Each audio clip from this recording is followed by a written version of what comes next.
Criticism تھی اور بالکل صحیح تھی بھی, ڈیفینیٹلی صحیح تھی, اور ہم نے کھودا تھا شہر پورا کا شہر, لیکن میرے پاس آپشن نہیں تھے. تو لوگوں نے جس طرح صبر کا مظاہرہ کیا کہ میں آج تک مجھے ایک ایسا واقعہ نہیں ہوا ہے کہ کہیں پہ سڑک کھودنے پہ کہیں محلے کے لوگ نکلے اور کہیں کہ بھائی بند کرو یہ کام, ہماری تم نے زندگی عذاب کر رکھی ہے, یہ سڑکیں اڑ کے نہیں کھودو اور ہمیں جس طرح ہے ویسے چھوڑ دو. یقین جانے ہم سے آ کر جو ہے وہ ہماری داد رسی کرتے تھے, کہتے تھے کہ ہم رات میں جب آتے ہیں وہ کاموں سے واپس تو دیکھتے ہیں آپ کام کر رہے ہوتے ہیں یہاں پہ, ہم جب صبح اٹھ کر کام کرنے کے لیے جاتے ہیں جب ہماری نظر پڑتی ہے یہاں پر کام ہو رہا ہے تو آپ لوگ کس وقت سوتے ہو, کس وقت جو ہے وہ کیا کرتے ہو. وہ جو ان کی جو فیلنگز تھیں, ان کی جو موٹیویشن تھی, اس نے ہم سے سارا یہ کام کروایا. تو اللہ تعالیٰ کا شکریہ ادا کرتا ہوں, الطاف بھائی کا شکریہ ادا کرتا ہوں, MKM کا شکریہ ادا کرتا ہوں کہ انہوں نے ٹرسٹ کیا, اور لوگوں کا شکریہ ادا کرتا ہوں کہ پتہ نہیں ہم کیا کچھ کر پائے. آپ نے ٹارگیٹس کی بات کی تو بھی ویری آنےسٹ میں جھوٹ نہیں بولوں گا, نہ میں فلیٹر کروں گا اپنے آپ کو کہ بھائی ہم نے یہ سوچا ہی نہیں تھا یہ جو کچھ ہو جائے گا. یہ بیونڈ ہم نے کوشش کی, ہم نے اس کے بعد جو وہ ایک غلط چیز ہوتی تھی ہم اس کے پھر کام شروع کر دیتے تھے, پیچھے مڑ کر نہیں دیکھتے تھے, اور اللہ تعالیٰ نے وہ کروا دیا. جب ہم سگنل فری کوریڈور 1 کر رہے تھے تو ہم نے سوچا نہیں تھا کہ سگنل فری کوریڈور ہمارے دور میں ختم ہو جائے گا. ہم نے 6 مہینے کا ٹائم تو دیا تھا, لیکن جو اس میں مسائل تھے ہمیں پتہ نہیں تھا کہ یہ ہو جائے گا. سگنل فری کوریڈور 8 مہینے میں ہو جاتا ہے, پھر سگنل فری کوریڈور 2 ہو جاتا ہے, آج ہم سگنل فری کوریڈور 3 کمپلیٹ کر رہے ہیں. تو اگر میں یہاں پہ بیٹھ کے کہوں کہ جی میں نے پہلے دن سگنل فری کوریڈور 3 ویژن میں تھا میرے, میں جھوٹ بول رہا ہوں گا, میں نے نہیں کیا ایسا, اور ایسا کچھ بھی نہیں ہے. اللہ تعالیٰ کا شکریہ ادا کرتا ہوں, اور یہ بس یہ ہو گیا ہے سب کچھ لوگوں کی دعاؤں سے. ہم نے اپنا جسے کہتے ہیں کہ 100% ایمانداری کے ساتھ اپنا 100% انپٹ ڈالا ہے, اور یہ ٹیم ورک ہے پورا. ٹاؤن ناظمین, UC ناظمین, MKM کی پوری ٹیم, اس نے مل کر اور عوام نے مل کر یہ سارا. میں یہاں پر یہ بھی پوچھنا چاہوں گا کہ مختصر سا کر کے آگے چلتے ہیں کہ کیا آپ سمجھتے ہیں کہ ابھی کچھ پروجیکٹس ہیں, ٹینیور بھی کمپلیٹ ہونے والا ہے, اور پھر ظاہر ہے کہ نیکسٹ جو بھی الیکشن ہوگا اس پہ الطاف بھائی کیا فیصلہ کرتے ہیں وہ ان کے اوپر ڈیپینڈ کرتا ہے, لیکن آپ سمجھتے ہیں کہ کچھ امپورٹنٹ پروجیکٹس رہ گئے ہیں جو ابھی ہونے باقی تھے کراچی میں؟ دیکھیں دانش صاحب, ترقی جو ہے وہ آن گوئنگ پروسیس کا نام ہے, ترقی کبھی بھی کمپلیٹ نہیں ہوتی, اور دنیا بدلتی چلی جاتی ہے, آپ کو بھی اس کے ساتھ. ابھی تو ہم نے پچھلا گیپ ہی کمپلیٹ نہیں کیا. میں سمجھتا ہوں کراچی میں جو کچھ کام ہوا ہے وہ 3 سالوں میں 60 سالوں سے زیادہ کام ہوا ہے, لیکن یہ ہیونگ سیڈ دیٹ, یہ کہنے کے باوجود میں کہتا ہوں کہ جو ترقی جسے کہتے ہیں اس کے حساب سے جو مسلسل اس کے حساب سے سمندر میں قطرے کے برابر ہے. یہ میں سمندر جتنا کام کرنا باقی ہے. فرض کریں کہ 18 ملین کی پاپولیشن ہے, ماس ٹرانزٹ ہمارے یہاں نہیں ہے. یہ تو سگنل فری کوریڈور کی وجہ سے آپ کا شہر چل رہا ہے, ورنہ شہر تو کلاک تھا آپ کا پہلے, جہاں پر روزانہ 600 نئی گاڑیاں آ رہی ہیں. امیجن کریں کہ 3 سال پہلے کیا پوزیشن تھی, اب 600 نئی گاڑیاں روزانہ ایڈ کریں تو آج شہر تو بند ہو چکا ہوتا ہے آلموسٹ. لیکن اللہ کا شکر ہے سگنل فری کوریڈور کی وجہ سے سارا چل رہا ہے. لیکن ماس ٹرانزٹ آنا ضروری ہے, 8 سال 10 سال اور چلے گا, پھر کلاک ہو جائے گا, بمپر ٹو بمپر گاڑیاں چلیں گی. تو ماس ٹرانزٹ آنا ضروری ہے, ڈیسیلینیشن پلانٹ لگنا ضروری ہے. کیا وجوہات تھی یہ ماس ٹرانزٹ کیا دنیا میں کہیں پہ بھی ماس ٹرانزٹ جو ہے کسی بھی سٹی گورنمنٹ نہیں بنا پائی ہے. امریکہ, لندن, یورپ, کہیں بھی بات کریں, فیڈرل گورنمنٹ جو ہے وہ دنیا میں تمام اسٹیٹ گورنمنٹ نے ماس ٹرانزٹ شہروں میں بنا کر دیا ہے.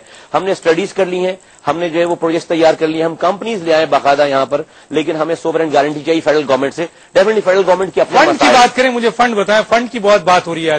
نہیں ہے پیسہ. دیکھیں پاکستان کی اکانومی ڈیفینیٹلی فیڈرل گورنمنٹ آلدو کہ ہم 70% کماتے ہیں, لیکن پاکستان ہمارے نیشنل ایکسچیکر میں جاتا ہے سارا. لیکن جو ہماری ایپیٹائٹ ہے, جو ہماری جو ہے خوراک ہے جسے کہتے ہیں کراچی کی, وہ ہم سمجھتے ہیں کہ وہ پورا نہیں ہو رہا. لیکن ڈیفینیٹلی یہ ہمارے سمجھنے کا طریقہ کار ہے. وفاقی حکومت نے جو ہے وہ پورا ملک چلانا ہوتا ہے, ان کی پرائرٹیز ہیں. میرے خیال ہمیں اتنا میچور ہو جانا چاہیے کہ اب جو ہے وہ یہ 62 سالوں سے ہم رو رہے ہیں بیٹھ کے کہ جناب فلاں فنڈ نہیں دے رہا ہے, فلاں فنڈ نہیں دے رہا ہے. رونے سے گانے سے جو ہے وہ کچھ بھی نہیں ہونے والا.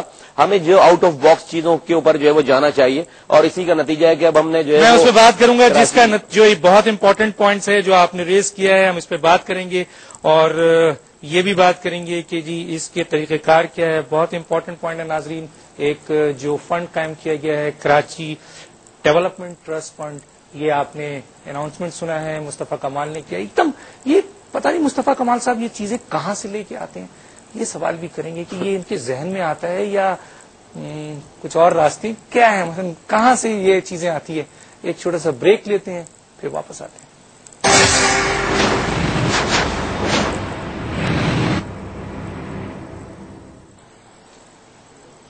ویلکم بیک ناظرین. بات کرتے ہیں کراچی ڈیولپمنٹ جو ٹرسٹ فنڈ ہے جس کا اعلان کیا ہے مصطفیٰ کمال نے, اور میں نے کہا کہ یہ کہاں سے لے آتے ہیں, اس قسم کی سوچ اور اس قسم کے فیصلے بات کرتے ہیں. جی یہ آپ نے جو اعلان کر دیا ابھی، اور وہ بھی اس وقت اعلان کیا جب الیکشن کا زمانہ آ رہا ہے، 4 سال کے آخری سٹیج پر، تو یہ کیوں آپ کے ذہن میں کیوں آیا، اور اس کے بارے میں کہ یہ کس قسم کا فنڈ ہوگا؟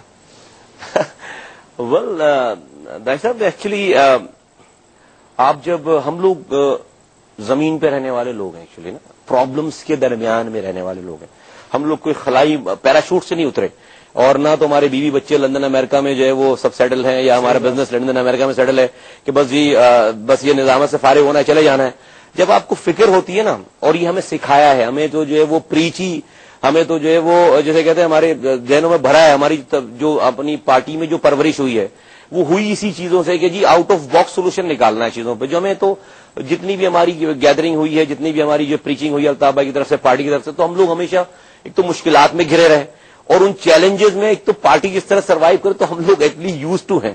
اسی وجہ سے ایک وہ نیچرل ہے ہمارا کہ جب آپ پرابلمز میں گھرے ہوں، اور ابھی پرابلم، میری پرابلم کیا، میری پرابلم ڈیفینیٹلی ہماری فنڈنگ، ہمارے ترقیاتی کام. مجھے پتا ہے کہ یہ چیز، یہ پروجیکٹ کروں گا تو یہ مسئلہ حل ہو جائے گا، لیکن میں نہیں کر پا رہا ہوں. یہاں پہ آپ کو روکوں گا. اس وقت لاہور سے میاں عامر صاحب ہمارے ساتھ ہیں، ان سے بھی پوچھتے ہیں کہ وہ کیسے دیکھتے ہیں. میاں عامر محمود صاحب السلام علیکم. وعلیکم السلام، آپ کو بھی اور مصطفیٰ کمال صاحب کو بھی السلام علیکم. وعلیکم السلام. وعلیکم السلام عامر بھائی، کیسے ہیں آپ؟ اللہ کا شکر. اچھا میاں صاحب یہ بتائیے کہ اب جبکہ یہ جو ناظمین کا سسٹم ہے یہ اب اپنے آخری مراحل کی طرف، یعنی آخری مراحل سے مراد یہ کہ الیکشن کی طرف جا رہا ہے، آپ سمجھتے ہیں کہ یہ جو ناظمین سسٹم تھا اس نے عوام کو اس کی دہلیز تک یا عوام کو بہتر مسائل حل کیے ہیں؟ آپ سمجھتے ہیں؟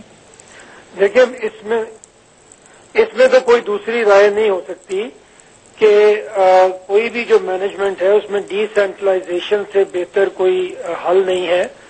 اور جس طرح سے سینٹرلائز ہم نے سب کچھ کیا ہوا تھا، اور جس طرح سے حالات پاکستان کے رہے، جو ڈپٹی کمشنر اور جو سسٹم ہمارا سارا چل رہا تھا، اور جس میں خاص طور پہ مدعی بھی میجسٹریٹ صاحب ہوتے تھے اور جج بھی میجسٹریٹ صاحب خود ہوتے تھے، وہ سسٹم بھی ختم ہوا. اور پھر جو عوام کے مسائل تھے وہ ان کے منتخب نمائندوں کے پاس آئے، اور اس کا نتیجہ آپ نے دیکھا ہے. پاکستان میں کہیں بھی کسی بھی کونے میں، یہ صرف لاہور یا کراچی کی بات نہیں ہے، کراچی میں کام بہت ہوا ہے، لیکن کسی بھی کونے میں یہ کوئی نہیں آپ کو کہے گا کہ یہاں پہ کم کام ہوا ہے یا یہاں پہ پہلے سے زیادہ کام نہیں ہوا. یہ اس میں کوئی دو رائے اس وقت پورے پاکستان میں نہیں ہے. اچھا یہ بتائیں میاں صاحب، جب آپ کہہ رہے ہیں کہ پورے پاکستان میں دو رائے نہیں ہے اور عوام اس سسٹم سے بہت مستفید ہوئی ہے، اور اقتدار جو ہے، پاور جو ہے وہ نچلے لیول تک آیا ہے، اور ضلعی جو لوگ ہیں جو، اور قیادت بھی نکل کے بہت ساری آئی، آپ ہیں، مصطفیٰ کمال ہیں، بہت سارے لوگ ہیں،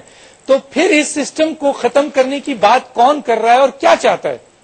اس سسٹم کو ختم کرنے کی بات وہی لوگ کر رہے ہیں جو پہلے پرانے سسٹم کے بینیفیشریز تھے. اس میں ہمارے کچھ بیوروکریٹس بھی شامل ہیں، اور اس میں وہ سیاستدان شامل ہیں جو سب چیزوں کو سینٹرلائز کر کے ایک جگہ پہ طاقت کا ارتکاز چاہتے ہیں. لیکن وہ یہ نہیں سوچتے کہ ان کو جب ایک جگہ پہ طاقت ملتی ہے تو عوام جو ہے وہ اپنے حق سے محروم ہو جاتے ہیں. کہیں بھی اگر کسی کے پاس بھی کام کرنے کے لیے صرف 24 گھنٹے ہیں، اگر وہ چھوٹے چھوٹے کاموں میں الجھ جائے گا تو پھر بڑے بڑے کام وہ خود بھی نہیں کر سکیں گے. اس لیے میں یہ سمجھتا ہوں کہ جو بھی اس کے لیے کچھ کوشش کر رہا ہے یا اس سسٹم کو ختم کرنے کی بات کر رہا ہے، وہ عوام کی بھلائی کی بات بالکل نہیں کر رہا. اچھا میاں صاحب ایک بات بہت مختصر سا، بالکل ٹائم چونکہ ہمارے پاس لمیٹڈ ہے، کہ یہ بتائیے کہ کہا جا رہا ہے کہ اس کے سسٹم یعنی